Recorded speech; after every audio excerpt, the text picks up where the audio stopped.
നിരന്തരം വർഗീയത പറയുന്ന സംഘപരിവാർ അഭിഭാഷകന് സംസ്ഥാന സർക്കാരിന്റെ കൈത്താങ്ങ്.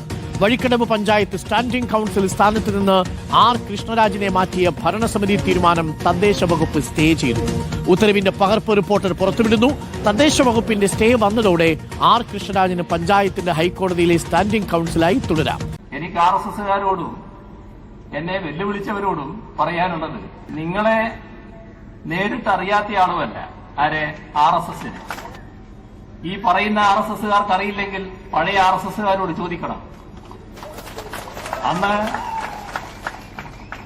നിങ്ങളുടെ കയ്യിലുള്ള ഊരിപ്പിടിച്ച കത്തിയും ഉയർത്തിപ്പിടിച്ച വടിവാളുകളുടെയും നടുക്കുകൂടെ തന്നെ ഞാൻ നടന്നുപോയിട്ടുണ്ട്. മുഖ്യമന്ത്രി അല്ലാത്ത പിണറായി വിജയനാണെങ്കിൽ ചന്ദ്രന് എന്നെ തടയാനാകില്ല എന്നത് നിങ്ങൾ മനസ്സിലാക്കിക്കോണം. അതുകൊണ്ട് ആ വിരട്ടലൊന്നും ഇങ്ങോട്ട് വേണ്ട. പറയുന്നതൊന്ന് പ്രവർത്തിക്കുന്ന വേറൊന്നും. നിനക്ക് പറ്റൂലേ കളഞ്ഞിട്ട് പോടേ.